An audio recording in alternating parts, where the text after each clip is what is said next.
O que você faria se hoje fosse o seu último dia de vida? Esse é o tipo de pergunta que sempre escutamos ou até mesmo fazemos aos outros. E ao fazer ou ao ouvir essa pergunta, surgem as mais diversas respostas. Eu ligaria para todos que amo e diria o quão importantes eles são. Ou eu me acertaria com as pessoas com quem eu tenho desavenças. Eu gravaria um vídeo deixando uma mensagem para todos aqueles que me conhecem e até mesmo para aqueles que não me conhecem, como uma forma de inspirar a todos. São várias respostas. E até mesmo respostas do tipo: eu comeria tudo que eu conseguisse de uma vez só. São muitas possibilidades e muitos desejos.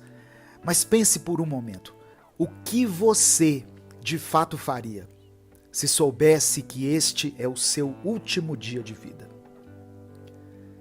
Olá, eu sou Edivaldo Oliveira e você está ouvindo o Minuto Reflexão. Outro dia eu assisti a um vídeo muito interessante, onde colocaram um pequeno garoto de apenas 7 anos para conversar com um senhor de 64 anos. Os dois leram perguntas que os dois também tinham que responder. Esse vídeo me mostrou algo interessante, pois ao serem perguntados, por exemplo, qual é a pior parte em ser jovem, o garoto respondeu: eu tenho que fazer muitos deveres de casa. A mesma pergunta, quando foi feita para o senhor, ele disse assim: a pior parte de ser idoso é não ser capaz de fazer as coisas que eu conseguia fazer quando eu era jovem. Ao longo da conversa, eles vão dando os seus respectivos pontos de vista a respeito das mais diversas questões da vida. E é muito interessante pensar que aquele senhor já teve 7 anos de idade um dia. Assim como aquele garoto um dia, muito provavelmente, terá 64 anos de idade. Fica nítido o fascínio e a sensibilização que o garoto sente ao ouvir algumas coisas tristes a respeito da única mulher que aquele senhor amou na vida, mas que infelizmente veio a falecer. Da mesma maneira que fica nítido o encanto daquele senhor por aquele garotinho que ainda não viveu nada do que tem para viver e tem uma visão muito pura e genuína do mundo. É notório como a pureza daquele menino tocou o coração daquele senhor, assim como fica claro que a sabedoria e a firmeza do Senhor impressionou o menino. Quando jovens, nós damos importância para tudo aquilo que um dia iremos poder fazer. Pensamos e fantasiamos sobre o dia em que teremos o nosso próprio dinheiro e poderemos dirigir o nosso próprio carro, ter a nossa própria casa e a nossa própria vida.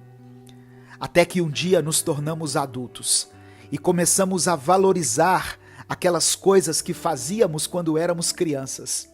Coisas que naquela época pareciam muito importantes, pois de fato para nós elas eram. Você já teve um dia super estressado pelo trabalho, pelas pessoas do seu trabalho, pelas suas contas, por todas aquelas pendências financeiras, enfim, todo tipo de coisa séria, e de repente viu alguma criança, seja seu filho, sua filha, ou algum parente mais novo da sua família, ficar desesperado por conta de um simples dever de casa? É comum a gente dar uma risada ao nos depararmos com um pequeno ser humano dando uma importância imensa a algo que para nós não significa nada, mas que ao vermos ele daquela maneira, nós nos importamos e tratamos aquela situação com a mesma dimensão que aquela criança trata. Este é um dos segredos da vida. Precisamos olhar ao nosso redor e perceber como cada um daqueles que nos cercam estão vivendo micro e macro problemas. E cada um está lidando com aquilo que pode, do jeito que pode. Quando estamos aflitos, geralmente não são os grandes conselhos ou vídeos como este que nos ajudam. Na verdade, um simples Fui ao mercado e lembrei de você, seguido daquele chocolate que você ama, já consegue mudar o seu humor por completo e te dá aquele ânimo que você precisa para encarar os desafios da vida. Viver cada dia como se fosse o último não significa sair por aí fazendo tudo que você tem vontade e do jeito que você quiser. Na verdade, viver como se não houvesse amanhã significa você pensar: como eu quero ser lembrado por essa pessoa? Ou como eu quero ter afetado a vida dessa pessoa no momento em que eu partir? E assim viver de forma mais leve e mais conectada com as pessoas. Olhe para a sua própria versão da infância. Veja tudo aquilo que você sonhava, aquilo que você imaginava para a sua vida, e perceba que nem tudo foi como você gostaria que tivesse sido. Mas mesmo em meio a essa montanha russa imprevisível que é a vida, você teve pessoas ao seu lado. E mesmo com brigas, discussões e muitos desentendimentos, em algum momento essas pessoas se importaram com você e se importaram com o que você tinha a dizer. Então comece a fazer isso. Se importe. Olhe nos olhos e viva a vida como se cada dia fosse o seu último dia. Não demonstre amanhã aquilo que precisa e que pode ser demonstrado hoje. E não diga amanhã o que você pode falar agora. Menos ansiedade, mais alegria. A ansiedade é algo que está cada vez mais presente em nossa vida. Mas ultimamente eu percebi que ela tem ficado cada vez mais presente nas nossas conversas também. Há poucos anos atrás, e eu estou falando há uns 10 anos atrás, por exemplo, ainda era um grande tabu falar sobre isso. Inclusive não se falava muito sobre saúde mental. Tanto que psicólogo era para muitas pessoas, abre aspas, coisa pra gente doida, fecha aspas, o que eu discordo completamente. E usavam o termo doida de forma pejorativa. Mas aos poucos, com mais acesso a informações, fomos descobrindo que existe a ansiedade e que cada um a sente de uma forma única, mas que qualquer um está sujeito a senti-la. É normal ficar ansioso antes de uma entrevista de emprego, antes de pedir alguém em namoro, ou antes de fazer o exame de direção no Detran. Mas infelizmente a ansiedade às vezes nos atinge de forma repentina, do nada e por nada. A primeira dica para você que se sente ansioso é a seguinte: pare por um momento, inspire, conte até 10, expire. Conte até 10 e faça isso por alguns minutos. É uma dica muito óbvia, mas você ficaria surpreso com a quantidade de vezes que ao longo do dia você respira de forma incorreta. E isso afeta o seu cérebro diretamente e causa ansiedade, deixando você sem respostas do porquê de tanta aflição. Sempre que precisar, tire alguns segundos para respirar fundo e soltar o ar devagar, para prestar atenção em sua própria respiração e deixar que o seu coração e a sua mente se acalmem. Minha segunda dica é: veja se de fato você está ansioso sem saber o motivo, ou se você sabe o motivo, mas está o evitando. E isso que está te causando ansiedade de fato. Ao não lidarmos com algo, podemos até pensar que estamos fazendo a coisa certa, pois talvez não estamos em condições de fazer isso. Mas acredite, isso apenas nos deixa ainda mais alertas e ainda mais ansiosos, pois é como se uma luz vermelha ficasse acesa o tempo todo indicando: você tem pendências, você tem assuntos para resolver. Minha terceira dica é: agora que você identificou o que tem te causado a ansiedade, seja o que for, pense no pior cenário que poderia acontecer com essa situação. Pensou? Agora veja se há algo que seja possível de você fazer agora para resolver isso. Ou veja se você já não fez algo para tentar resolver e foi o máximo que deu para você fazer. Pense nisso tudo e se você concluir que talvez não há nada que possa ser feito, abra mão de pensar sobre isso. Pois se você já fez algo, você precisa esperar. E se não há nada que possa ser feito a não ser esperar, deixe isso ir. Não se abrace a essa situação e tente voltar a sua mente para aquilo que está diante de você, o que pode ser feito hoje e o que pode ser vivido agora. E a minha última dica é uma que eu costumo falar aqui muito no canal, mas que mesmo assim é sempre bom nos lembrarmos dela mais uma vez, que é: se desconecte um pouco do mundo virtual e se conecte com o mundo real. Olha só, eu produzo conteúdo para a internet há mais de 6 anos, contando apenas com o canal Minuto com Deus e esse canal Minuto Reflexão, pois eu já produzi outros conteúdos para a internet, mas não para esses canais necessariamente. Eu posso afirmar para você, ficar no celular ou no computador o dia inteiro acaba com a nossa criatividade, com a nossa disposição e com a nossa autoestima. Eu, que produzo conteúdo para as redes, acabo consumindo muito conteúdo também.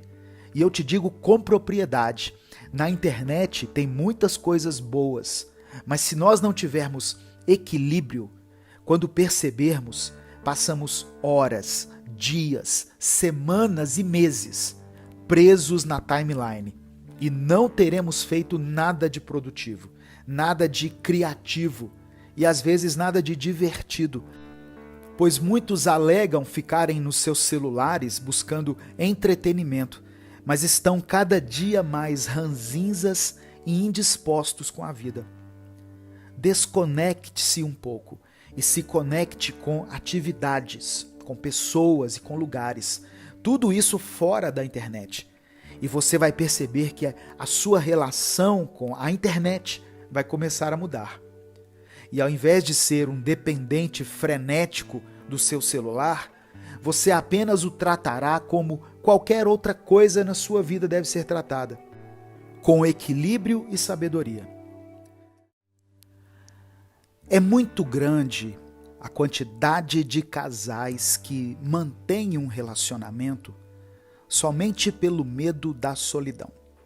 Sabe quando duas pessoas estão unidas por um laço, mas o único laço que os une é o medo? E o pior é que essas pessoas nem se dão conta de que esse tipo de união só faz aumentar dentro de nós o vazio, só enfatiza a nossa carência e torna mais clara ainda a falta que tanto aflige as pessoas. Por que as pessoas têm tanto medo da solidão? Por que essa necessidade de companhia? É claro que a solidão é um sentimento terrível, dilacerante, mas existe uma grande diferença entre estar só por certo tempo e ser só.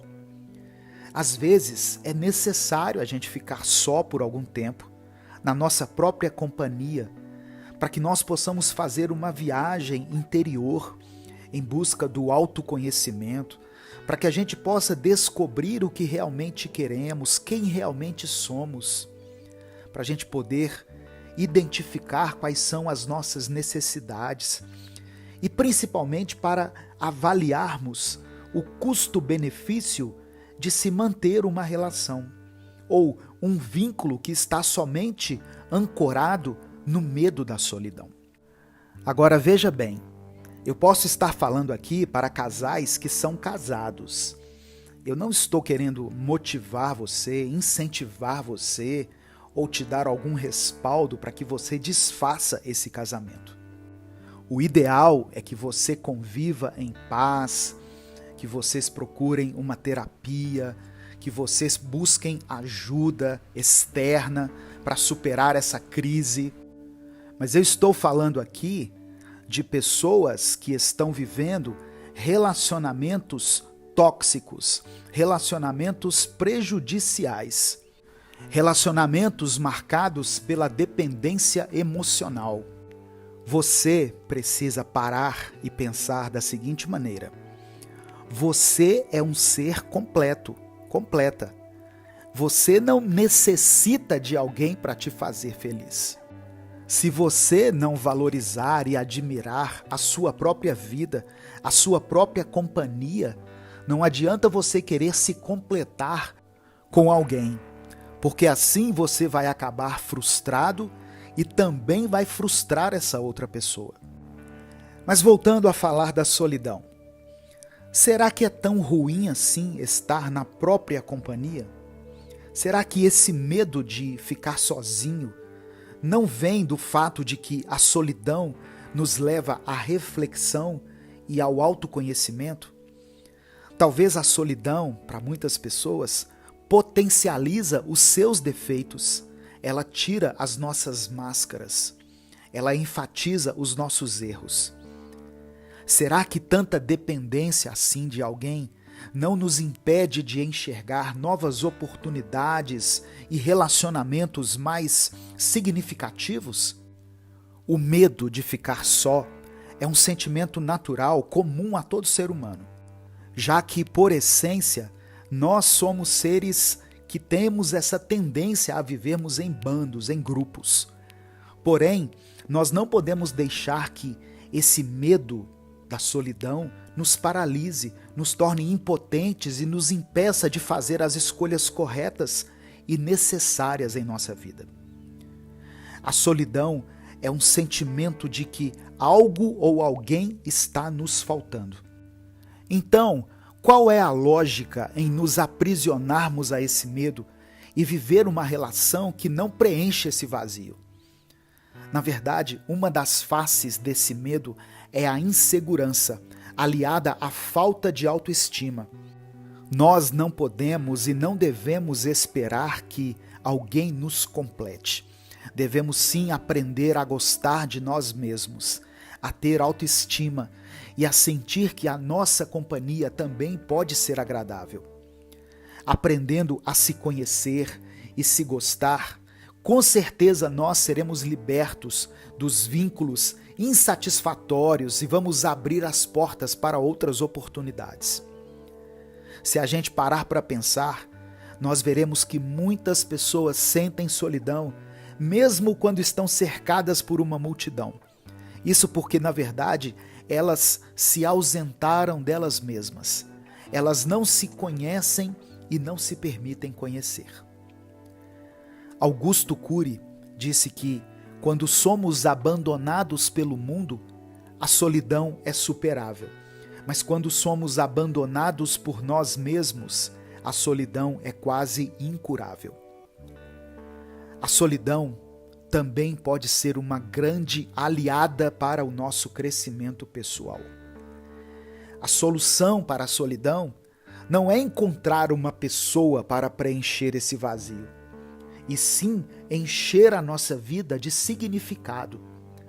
Nós precisamos ter metas, ter sonhos, administrar o nosso tempo, tirar da gaveta projetos que nós colocamos ali, dos quais a gente nem fala mais. Nós precisamos ter algo que nos move. Quando nós encontramos um sentido para a vida, nós encontramos forças para superar a solidão. E não vamos ficar precisando de muletas de relacionamentos baseados no medo. Somos nós que damos sentido à nossa existência, e não o outro. Precisamos sim de companhia, de boa companhia, Mas a primeira boa companhia que devemos ter e reconhecer o valor dela é a nossa própria vida, é a nossa própria existência. Eu sou Edivaldo Oliveira e você acabou de ouvir o Minuto Reflexão. E se você ouviu essa mensagem até aqui, isso é um excelente sinal de que você realmente está em busca de uma mudança na sua vida. E para fechar com chave de ouro esse ensinamento que nós compartilhamos aqui hoje, eu queria pedir que você escrevesse aqui nos comentários: eu sou um bom companheiro, ou eu sou uma boa companheira. Lembrando que o seu comentário serve de inspiração para muitas pessoas. Até o nosso próximo vídeo.